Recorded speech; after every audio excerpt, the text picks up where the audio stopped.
নমস্কার বন্ধুরা, সুনিতার হেসেলে সবাইকে স্বাগত।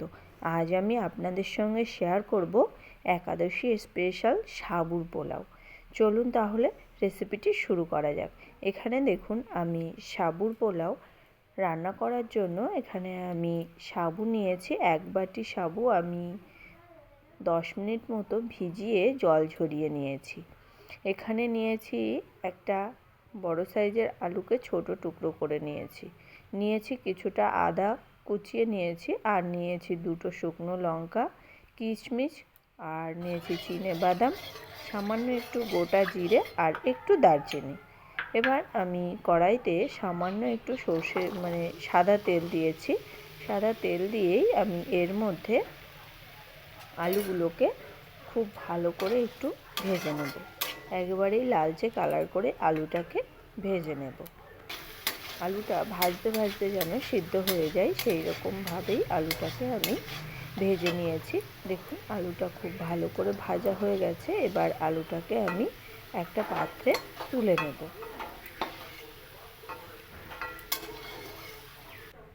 ওই একই কড়াইতে আমি ফোড়ন দিয়ে দেব গোটা জিরে, আর দিয়ে দেবো 2টো শুকনো লঙ্কা আর সামান্য একটু দারচিনি। আমি এখানে কিন্তু আর কোনো কিছুই ব্যবহার করিনি।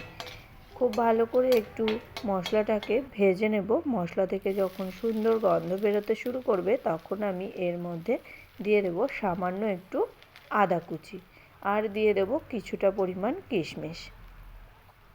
সমস্ত কিছু খুব ভালো করে একটু ভেজে নেব। আদার কাঁচা গন্ধটা চলে যাওয়া পর্যন্ত আমি খুব ভালো করে দেখুন ভেজে নিয়েছি।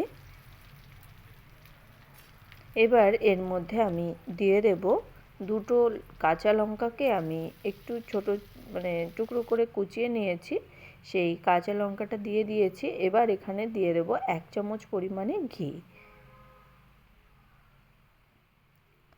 খুব ভালো করে আবারও একটু মিশিয়ে নেব। দেখুন খুব ভালো করে মিশিয়ে নিয়েছি। এদিকে আমাদের কিশমিশটা কিন্তু খুব ভালো করেই ভাজা হয়ে গেছে। এবার আমি এর মধ্যে দিয়ে দেব ভিজিয়ে রাখা সাবুটা।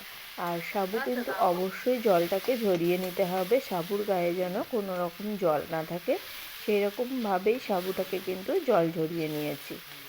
জল থাকলে সাবুটা দলা বেঁধে যেতে পারে, তার কারণে এখানে জলটা খুব ভালো করে আমি ঝরিয়ে নিয়েছি।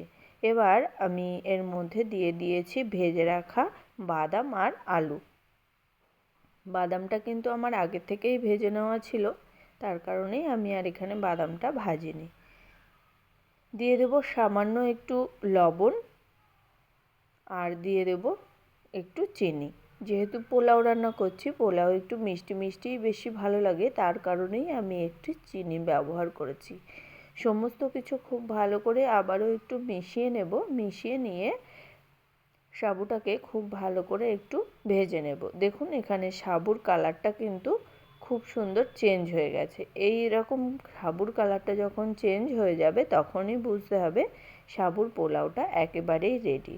তাহলে বন্ধুরা, যে কোনো উপোসের দিনে এই রকম ঝাল ঝাল সাবুর পোলাও যদি থাকে তাহলে কিন্তু আর কিছুরই দরকার পড়ে না। আমার এই সহজ পদ্ধতির সাবুর পোলাওয়ের রেসিপিটি কেমন লাগলো অবশ্যই কিন্তু কমেন্ট করে জানাবেন। যদি ভালো লেগে থাকে তাহলে একটা লাইক করবেন আর সাবস্ক্রাইব করে পাশে থাকার অনুরোধ রইল। তাহলে বন্ধুরা, আজকের মতো এই পর্যন্তই। আবার দেখা হবে নতুন কোনো রেসিপি নিয়ে। ভালো থাকবেন, সুস্থ থাকবেন। ধন্যবাদ।